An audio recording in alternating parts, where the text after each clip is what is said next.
अस्सलाम वालेकुम। आवाज़ आ रही है आप लोगों को?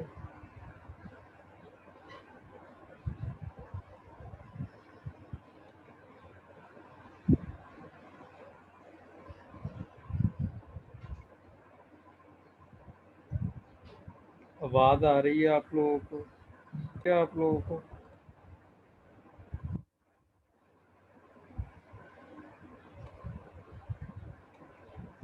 नो सर, नहीं हो रही।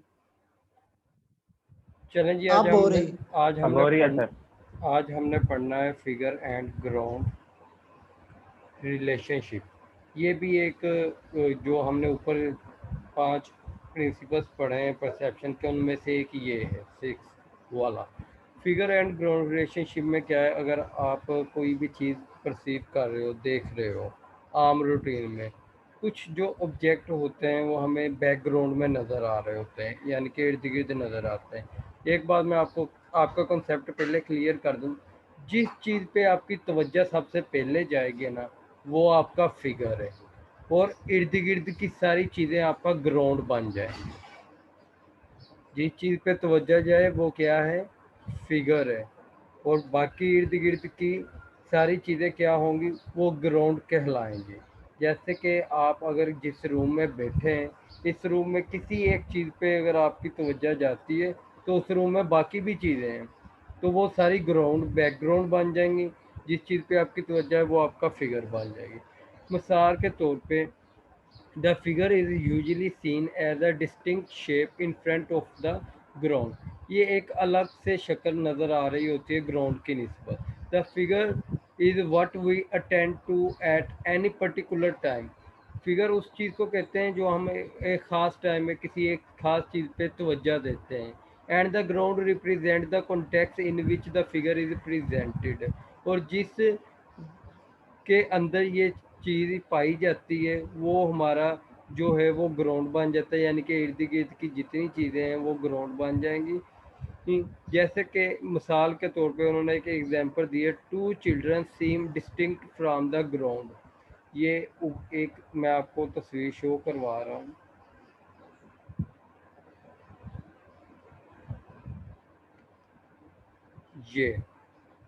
ये आपके सामने दो बच्चे शो हो रहे हैं, ये अलग नज़र आ रहे हैं, आपकी तवज्जो इन दो बच्चों पे जा रही है सबसे पहले, तो ये आपका फिगर होगा। ये इर्द गिर्द जो पौधे हैं, या ये जो झूले लगे हुए हैं, या ये जो दरख्त हैं, ये सारी चीज़ें क्या बन जाएंगी, ग्राउंड बन जाएंगी। ये रिप्रेजेंट कर रही होंगी इन टू चाइल्ड्स को, जो कि एक फिगर के तौर पे हमारे सामने आ रहे हैं और डिस्टिंक्ट नज़र आ रहे हैं। ठीक है। और इसी तरह एक और इन्होंने एग्जांपल दी है, वो है वेस और फेस की। ये ये एक, यानी कि अगर क्लियर नहीं है, अगर तो ये रंगीन होती ना तो आपको इस तरह लगना था जैसे दो फेस आपको नज़र आ रहे हैं। ठीक है। या अभी भी आपको नज़र आ सकते हैं दो फेस, साइड्स पे तवज्जो करें। अगर तो आपकी सीधी जो तवज्जो है ना वो इस चीज़ पे जाएगी वेस पे, तो इसका मतलब है इर्द गिर्द की सारी चीज़ें क्या है, ग्राउंड है, और ये आपका फिगर है जो वेस है। और अगर आपकी तवज्जो जाए ये जो ब्लैक साइड्स हैं, इन पे अगर आप तवज्जो करें तो आपको दो चेहरे नज़र आ रहे होंगे, तो वो चेहरे आपका फिगर बन गए, और ये जो वेस है ये आपका ग्राउंड बन गया। यानी कि जिस चीज़ पे तवज्जो होगी वो आपका फिगर है, और इर्द गिर्द की सारी चीज़ें ग्राउंड है। और जिस ग्राउंड और फिगर रिवर्सेबल हो सकते हैं, यानी कि अगर आप वेस पे फोकस करें तो वेस आपका फिगर है, अगर आप इन दो चेहरों पे फोकस करें तो ये दो चेहरे आपका फिगर है। तो वेस बैकग्राउंड बन जाएगा और ये दो चेहरे फिगर बन जाएंगे। वेस पे फोकस करेंगे तो वेस फिगर बन जाएगा, ये दो चेहरे बैकग्राउंड बन जाएंगे। तस्वीर नज़र आ रही है आपको? Yes sir. नजर आ रही है। चेहरे बनते हुए नज़र आ रहे हैं आपको? Yes sir. जब आप चेहरों को देखने के काबिल होंगे तो चेहरे आपका फिगर है, और बाकी चीज़ें आपका बैकग्राउंड है। और जब आप चेहरे ना देखने के काबिल होंगे तो वेस आपका जो है वो फिगर बन जाएगा, और चेहरे जो हैं वो बैकग्राउंड बन जाएंगे। यहाँ तक समझ आ गई है? बेसिकली फिगर और ग्राउंड का कॉन्सेप्ट यही है। मिसाल के तौर पे एक और आम सी एग्जांपल दे देता हूँ। एक टीचर है, वो वाइट बोर्ड के ऊपर लिख रहा है। वाइट बोर्ड के ऊपर जब वो लिख रहा है, स्टूडेंट उसकी तरफ देख रहे हैं। अगर तो स्टूडेंट उस टीचर को देख रहे हैं तो टीचर की बैकग्राउंड जितनी है, यानी कि वाइट बोर्ड भी होगा, डेस्क भी उसके पास पड़े होंगे, वो सारी चेयर भी पड़ी होगी, वो सारी बैकग्राउंड बन जाएगी, टीचर फिगर बन जाएगा। अगर स्टूडेंट जो है वो वाइट बोर्ड पे फोकस करते हैं तो टीचर, चेयर, डेस्क, ये सारी चीज़ें बैकग्राउंड बन जाएगी और जो वाइट बोर्ड है वो आपका फिगर बन जाएगा। अंडरस्टैंड? Yes sir. उसके बाद आ जाता है determinants of perception. How we organise our experience of the world depend on a number of factor.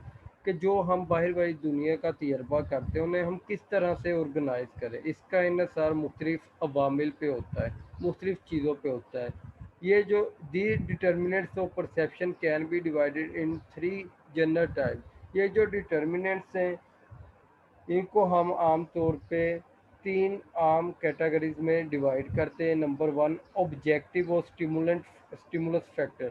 Objective क्या है? एक चीज़ है, उसके अंदर जो खसूसियात है जो अपनी तरफ आपकी तवज्जो मरकूज करवाती हैं, वो ऑब्जेक्टिव या स्टिमुलस फैक्टर्स होंगे। सब्जेक्टिव और पर्सनल फैक्टर, एक बंदे के अपने पर्सनल इंटरेस्ट की कौन सी चीज़ है जिसको वो देखना चाहता है, ये पर्सनल फैक्टर या सब्जेक्टिव कहलाएंगे। सोशल फैक्टर्स, माशरे के असरात कौन से हैं जो आपको फोर्स करते हैं कि आप इस चीज़ की तरफ तवज्जो मरकूज करें। ये 3 आम जनरल कैटेगरीज हैं। सबसे पहले हम ऑब्जेक्टिव फैक्टर्स की बात करते हैं। कुछ स्टिमुलाई जो होते हैं, स्टिमुलाई का जैसे मैंने आपको पहले कहा है, कोई भी चीज़, कोई भी मौसर, कोई भी सूरत हाल, उसको हम स्टिमुलाई कहते हैं। Some stimuli are simple more compelling than other to be selected for further processing and interpretation. कुछ स्टिमुलस इतने ज़्यादा सादा होते हैं जो कि बहुत आसानी के साथ आप उसको सिलेक्ट करते हो और फर्दर प्रोसेस करते हो और उसकी इंटरप्रिटेशन करते हैं। They tend to operate regardless of who the perceiver. ये उसी तरह से ही जो अमल कर रहे होते हैं कि चाहे देखने वाला कोई भी हो, मैं हूँ या आप हो, सबके लिए ये एक तरह से ही वो चीज़ें असरअंदाज हो रही होती है। क्योंकि हमने पढ़ा है ऑब्जेक्टिव फैक्टर्स कौन से हैं, जो किसी चीज़ के अंदर खसूसियात पाई जाती है। वो चीज़ मेरे लिए भी वैसी ही रहेगी, आपके लिए भी वैसी ही रहेगी। कोको कोला की बोतल है तो उसके यहाँ इश्तिहार है बड़े बड़े बोर्ड्स के ऊपर लगे हुए हैं, वो मेरे लिए भी वैसे होंगे, वो आपके लिए भी वैसे ही होंगे। And as a individual difference seems to matter little. लेकिन हाँ, थोड़ा बहुत इंडिविजुअल डिफरेंस आ जाता है, वो थोड़ा बहुत फ़र्क रखता है कि हर बंदा जो है ना हर चीज़ को थोड़ा सा मुख्तलिफ एंगल से देखता है। They are called the objective और स्टिमुलस फैक्टर। इसको हम ऑब्जेक्टिव या स्टिमुलस फैक्टर कहते हैं। उसके बाद आ जाता है कंट्रास्ट। कंट्रास्ट के अंदर अगर हम कंट्रास्ट को डिस्कस करें, ये भी एक यानी कि ऑब्जेक्टिव फैक्टर्स की टाइप कह लें कि ये भी एक ऑब्जेक्टिव फैक्टर है कंट्रास्ट। सबसे ज़्यादा आम और सबसे ज़्यादा अहम जो स्टिमुलस फैक्टर है वो ये वाला है, कंट्रास्ट वाला फैक्टर है। इसमें क्या करते हैं, the extent to which a given stimulus is physically different from the other stimuli around it. यानी कि किस हद तक एक स्टिमुलस जो है वो मुख्तलिफ है जो दूसरे उससे मिलते जुलते स्टिमुलस से उनसे। मिसाल के तौर पे, we are more likely to attend to a bright light. हमें ज़्यादा दिलचस्पी ज़ाहिर करते हैं तेज़ रोशनी को देखने में। At the end of the dark street, अंधेरी गली के अंदर। A white haired old women in a red dress. अगर कोई सफ़ेद बालों वाली औरत होगी तो वो रेड ड्रेस में ज़्यादा प्रोमिनेंट होगी, वो हमारी तवज्जो अपनी तरफ मरकूज कर सकती है। इसी तरह एक बड़े कद का बंदा एक छोटे कद वाले बंदे के साथ चल रहा हो तो उनकी तरफ आपकी तवज्जो जल्दी जाती है, क्योंकि कंट्रास्ट में ये चीज़ है। ब्लैक या वाइट का कंट्रास्ट हो, उस पर ज़्यादा तवज्जो जाती है। इंटेंसिटी क्या है? शिद्दत। We are more likely to perceive a stimulus which is more intense than other similar stimulus। हम उस वाली चीज़ को ज़्यादा तवज्जो मरकूज करते हैं जिसकी शिद्दत ज़्यादा हो उससे मिलती जुलती चीज़ों में।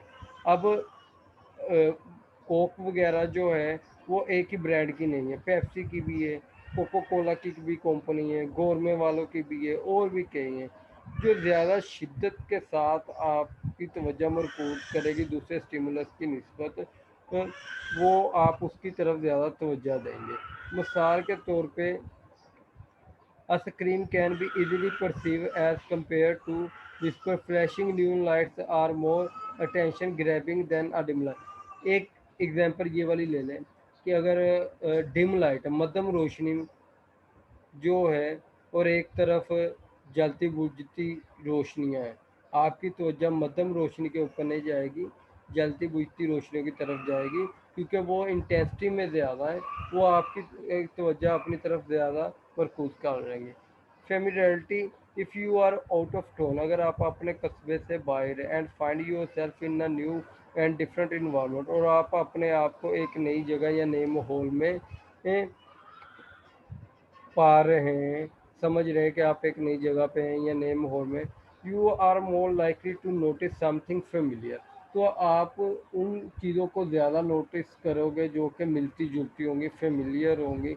मिसाल के तौर पे एक शादी के हॉल के अंदर, while you find your self surrounded by hundred of stranger, आप देखते हो कि आपके इर्द गिर्द कई सौ वो जो हैं वो लोग स्ट्रेंजर हैं जो आपको नहीं जानते, तो आप क्या करेंगे, इर्द गिर्द नज़रें दोहराना शुरू कर देंगे, तो इमीडिएटली आप नोटिस करोगे कि ये आपका दोस्त है, तो आपकी तवज्जो फौरी तौर पे उसकी तरफ चले जाएगी। एक स्ट्रेंज सिचुएशन के अंदर एक अनफेमिलियर पीपल के दरमियान में, मिसाल के तौर पे आप यूनिवर्सिटी आते हो, रश लगा हुआ है फीस जमा करवाने का, तो आप कई सौ स्टूडेंट्स खड़े हैं, आपकी फ़ौरी तवज्जो जो है ना अपने किसी फ्रेंड या अपने किसी जानने वाले पे चले जाएगा, फौरी तौर पे उसके पास जाएंगे, यार मेरी भी फीस जमा करवा दो। फेमिलियरिटी है, हम उन चीज़ों को बहुत ज़्यादा नोट जल्दी कर लेते हैं जो कि फेमिलियर हो। रेपिटिशन क्या है, जो चीज़ बार बार रिपीट हो रही हो उसकी तरफ तवज्जो हमारी ज़्यादा मरकूज़ होती है। Your teacher repeat definition of certain term, आपका एक उस्ताद है, वो एक टर्म को बार बार एक्सप्लेन कर रहा है, बार बार मुख्तलिफ एग्जांपल्स दे के एक्सप्लेन कर रहा है ताकि वो आपकी तवज्जो हासिल कर सके।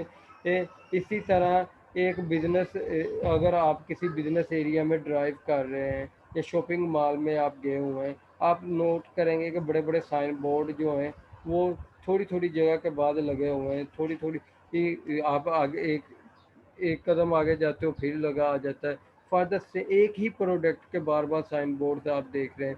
इस तरह क्या है, वो आपकी अटेंशन को कैप्चर करने में इजीली जो है वो काबिल हो जाते हैं कि वो आपकी अटेंशन को हासिल कर लें। आप चैनवन रोड के ऊपर जाएं, आजकल जो कंप्यूटराइज एडवर्टाइजमेंट स्क्रीन्स लगी हुई हैं बिजली के पोल्स के साथ, एक की तरफ आपकी तवज्जो नहीं जाएगी, दो की तरफ तवज्जो नहीं जाएगी, फिर फर्दर आपकी चली जाएगी, क्योंकि वो बार बार एक ही प्रोडक्ट के साइन बोर्ड्स जो हैं या एक ही प्रोडक्ट की एडवर्टाइजमेंट जो है वो शो हो रही है। The people who write and schedule television commercial want you to attend their message, अब वो वाले लोग जो हैं वो उसके टेलीविज़न कमर्शियल जो लिखते हैं या कमर्शियल देते हैं, वो ये चाहते होते हैं कि आपकी तवज्जो उन कमर्शियल की तरफ पड़ जाए, उन आपकी तवज्जो उस पे आ जाए। मिसाल के तौर पे आपने नोट किया होगा, बहुत हिट ड्रामा चल रहा हो या क्रिकेट का मैच चल रहा हो, उसमें कमर्शियल्स बार बार आती हैं, बार बार आती हैं। कोई ऐसा वैसा प्रोग्राम हो जो यानी कि पसंदीदा ना हो, उसमें इतनी कमर्शियल नहीं आती, तो हमेशा जो कमर्शियल लिखने वाला है या कमर्शियल देने वाला है वो चूज़ करता है कि कहाँ ये कमर्शियल दी जाए कि लोग ज़्यादा से ज़्यादा इस पे तवज्जो दें और वो अटेंड कर सकें, इसलिए वो अच्छे ड्रामों में ज़्यादा कमर्शियल वगैरह को लगाते हैं और बार बार दिखाते हैं, और हम बार बार उन्हें गाली गलौज कर रहे होते हैं कि क्या 1 मिनट के बाद कमर्शियल आ जाती है। और they use repetition as one of their main technique to attract viewers attention, ये जो रेपिटेशन को बार बार इस्तेमाल करते हैं एक तरीक़ाकार के तौर पे कि हम व्यूअर्स की जो अटेंशन है उसको हासिल कर सके। उसके बाद सब्जेक्टिव फैक्टर्स आ जाते हैं, यानी कि एक बंदे के अंदर कौन सी खसूसियात होती हैं जिसकी वजह से वो ख़ास चीज़ या की तरफ तवज्जो देता है। Sometimes what we attend to is determined not so much by the physical characteristics of the stimuli present in our environment. बाद का हमारे माहौल के अंदर मौजूद चीज़ों की खसूसियात की बुनियाद पे हम तवज्जो नहीं देते, बल्कि एक बंदा जिसने उस चीज़ों को देखना है उसकी खसूसियात की बुनियाद पे तवज्जो देते हैं। ताहम there are many personal factors that ultimately, कुछ बहुत से पर्सनल फैक्टर्स हैं जो कि ये नतीजतन या हमारे आखिरकार हमारी सिलेक्शन में अहम रोल अदा करते हैं कि हमने किस चीज़ को सिलेक्ट करके परसीव करना है। We can categorise them as a being a function of motivation. हम इसको कैटेगराइज करते हैं कि ये एक तहरीक के तौर पे काम कर रहे होते हैं, ये एक्सपेक्टेशन या पास्ट एक्सपीरियंस कि जिस चीज़ को आप देखना चाहते हो, मोटिवेशन है आपकी कि ये काश इस तरह हो या इस तरह की कोई चीज़ है, आप उसकी तरफ ज़्यादा तवज्जो दोगे। एक्सपेक्टेशंस हैं या पास्ट एक्सपीरियंस है, ये तीन जो फैक्टर्स हैं ये एक पर्सन के सब्जेक्टिव फैक्टर कंसीडर किए जाते हैं जिसकी वजह से एक पर्सन जो है वो किसी चीज़ पे तवज्जो देता है।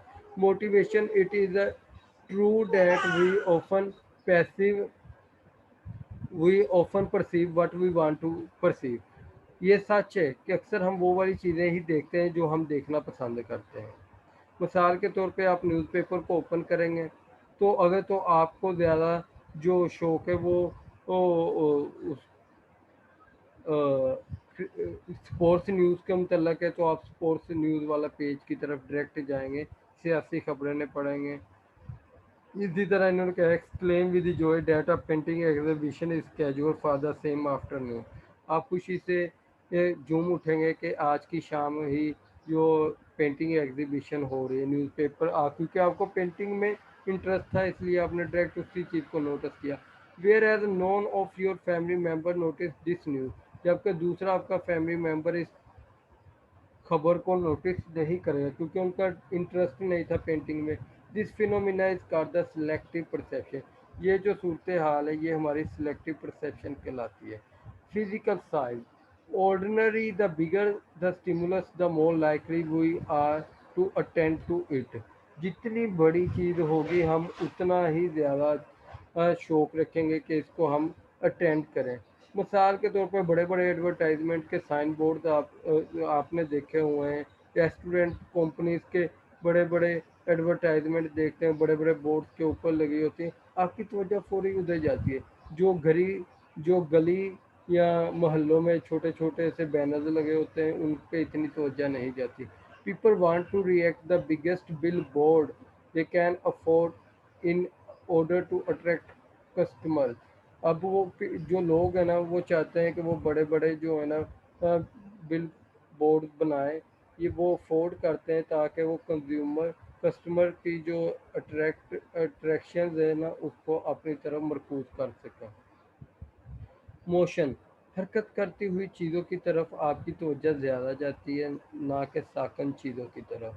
कोई परिंदा उड़ रहा हो तो आप उसको इजीली परसीव कर लेते हो, ना कि उस परिंदे को जो कि झाड़ियों में छुपा हुआ हो। इसलिए मोशन भी एक फैक्टर है। Novelty when an when in an old familiar setting और इन्वायरमेंट समथिंग न्यू। जब आप कई सालों के आप बाहर चले गए, कई सालों के बाद आप अपने शहर वापस आए हैं तो आप पुरानी और फेमिलियर सेटिंग या माहौल के अंदर कुछ नई चीज़ को देख रहे हैं कि ये चीज़ें बदल चुकी हैं, डिफरेंट है, अनयूजुअल है, तो आप उसको फौरी तौर पर नोटिस कर लोगे। As it catches our attention and we perceive it instantly. ये फौरी तौर पे हमारी तवज्जो वो अपनी तरफ गेन कर लेंगी और हम अचानक से इसको परसीव कर लेंगे। मिसाल के तौर पे आप 5 दिन के लिए घर से बाहर गए, आपके रूम को फुल डेकोरेट कर दिया गया, सडनली आप आते हो तो आप चेंज देखोगे और आपके फौरी तौर पे उसको नोटिस कर लोगे। Social factor our selection of stimuli from the environment is usually automatic and accomplish without any conscious effort. अब वो कह रहा है कि बाज़ इस तरह होता है, ना स्टिमुलस की कोई फैक्टर होता है ना पर्सनल फैक्टर होता है। इन्वामेंट के अंदर खुद ब खुद जब हम जाते हैं तो कई ऐसी चीज़ें होती हैं जो अपनी तरफ हमारी तवज्जो मरकूज़ करवा लेती हैं लाशोरी कोशिशों के बगैर ही। The process is influenced by several factor. ये जो प्रोसेस है इस पे बहुत से फैक्टर्स असरअंदाज होते हैं। सम of these determinants of perception are associated with neither physical characteristics of stimuli nor with the characteristics of the perceiver। इनमें से कुछ ऐसे डिटर्मिनेंट्स भी हैं परसेप्शन के जिनका ताल्लुक ना फिजिकल करेक्टरिस्टिक्स से होता है चीज़ की, ना पर्सनल जो बंदा देखने वाला है उसकी करेक्टरिस्टिक्स से होता है। They are determinants by social factor. ये डिटर्मिनेंट्स कुछ सोशल फैक्टर्स होते हैं। डेट इज़ वैल्यू, ये हमारी रवायात, हमारे एटीट्यूड, रुझान we have acquire during the socialisation process, जो हमने अपनी तरबियत के अमल के दौरान सीखे होते हैं, ये उनकी वजह से बेसिकली होता है। सोशल एंड रिलीजियस वैल्यू, ये पहला फैक्टर्स आ गया हमारे पास, ये हमने अपनी तरबियत में सीखा होता है। It is true that we often perceive, ये सच है कि हम अक्सर वो चीज़ देखते हैं जो हम देखना चाहते हैं। And don't notice the stimuli that not have any direct bearing on our attention, और हम उन चीज़ों की तरफ तवज्जो नहीं देते जो हमारे बराह रास्त तवज्जो हासिल कर रही हों, मिसाल तवज्जो में हो। मिसाल के तौर पे if you are driving on a highway, अगर आप हाईवे पे सफ़र कर रहे हैं फ्राइडे के दिन आफ्टरनून में, तो आप बहुत परेशानी के साथ देख रहे होंगे कि कहीं कोई मस्जिद आए और आप अपनी कार को पार्क करें और उतर के आप नमाज अदा करें। इसी तरह से when the holy Kaaba is portrayed, जब आप होली काबा का पोर्ट्रेड देखते हो टीवी पे, इट इज़ परसीव डिफरेंटली, तो आप इसको अलग से परसीव कर रहे होते उन लोगों की निस्बत जो कि वहाँ जाके देख चुके हैं, लाइव देख चुके हैं, वो डिफरेंटली उस चीज़ को देखेंगे। दूध who have never been there, जो कभी वहाँ नहीं गए, एंड दूध हु आर नॉन मुस्लिम, या जो नॉन मुस्लिम है, उनकी निस्बत उन लोगों का देखना मुख्तलिफ होगा जो वहाँ जा चुके हैं नॉन मुस्लिम की निस्बत, और वो मुसलमान जो वहाँ गए नहीं हैं। Political consciousness. Sometimes what we attend to further processing of perception is largely determined of our political consciousness and we modify our attitude accordingly। बात का इस तरह होता है कि हम जिस चीज़ पर कोई चीज़ सेलेक्ट करते हैं परसेप्शन के लिए, उसका इन्हिसार इस चीज़ पे होता है पॉलिटिकल कॉन्शियसनेस पे, और हम उसको बेहतर करते हैं अपने एटीट्यूड्स के according. Political leaders often label themselves rightist और लेफ्टिस्ट। पॉलिटिकल लीडर्स जो होते हैं अपने आप को लेबल करते हैं कि वो राइटिस्ट हैं या लेफ्टिस्ट हैं। अ डिस्टिंक्शन विच में रिफ्लेक्ट देयर पॉलिटिकल ओरिएंटेशन। अब जैसे नवाज शरीफ की हुकूमत आई तो उसके पीटीआई के कई लोग जो हैं ना वो उसमें चले जाएंगे। इसी तरह जब पीटीआई की हुकूमत आई नवाज शरीफ के कई लोग जो हैं उधर आ जाएंगे, या तो वो राइटिस्ट बन जाते हैं या लेफ्टिस्ट बन जाते हैं, और पॉलिटिकल ओरिएंटेशन के अकॉर्डिंग वो अपने आप को चेंज करते हैं। Interest and attitude. Most people are interested in themselves whether they like to admit or not. बहुत से लोग इस चीज़ में अपने आप में दिलचस्पी रखते हैं चाहे वो इस चीज़ को माने या ना माने। Let us recall an Eid Milan party when we are suddenly attracted by a conversation on hearing our name। आप ईद मिलन पार्टी पे गए हैं, अचानक से किसी ने आपका नाम लिया तो आप फौरी तौर पे उसकी तरफ अपनी तवज्जो मरकूज कर लेंगे। मिसाल के तौर पे बहुत से many teachers have learn the old lesson that the interest of in native student inattentive students in the class can be quickly restored by introducing something novel or different। अब वो कह रहे हैं कोई कोई पुराना लेसन वो पढ़ाया जा रहा है तो उसमें स्टूडेंट की दिलचस्पी नहीं है, उनकी दिलचस्पी को हासिल करने के लिए वो कुछ नई चीज़ या मुख्तलिफ चीज़ हट के बयान कर दे तो फौरी तौर पे सारे उस पर तवज्जो आ जाएगी। मिसाल के तौर पे व्हेन द टीचर सेज, अचानक से आपका उस्ताद ये कह रही हो next examination will start on Monday, आपका एग्ज़ाम जो है वो मंडे से स्टार्ट हो रहे हैं, या ये कह रहे she says we are going for a picnic party on Sunday, या हम तफरीक के लिए संडे को जा रहे हैं। It is really surprising to see so many heads turn towards the teacher. ये बहुत हैरान कुन होगा कि जब पढ़ाया जा रहा था तब इनकी तवज्जो नहीं थी, और जैसे ही ये दो बातें की हैं तो फौरी तौर पे सबके सर जो हैं वो टीचर की तरफ उठ गए हैं और सारे टीचर की तरफ गौर से देखना शुरू हो गए। As soon as mention this key motivational term, almost any activity, तकरीबन कोई भी काम, इन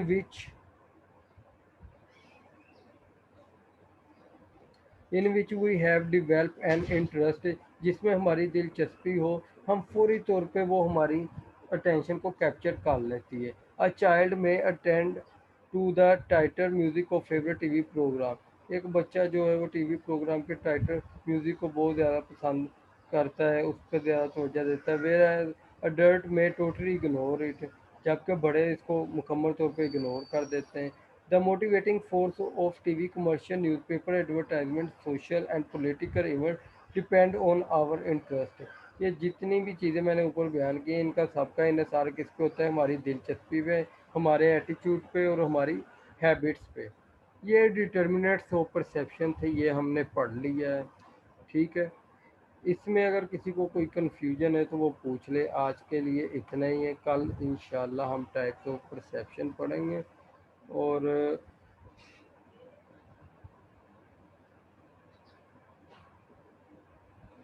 कोशिश करेंगे आने वाले 2 दिन में इसी वीक के अंदर ये चैप्टर ख़त्म हो जाए।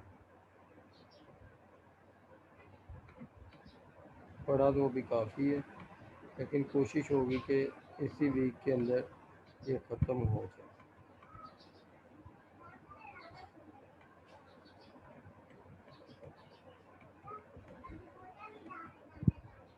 इसको पढ़ लें।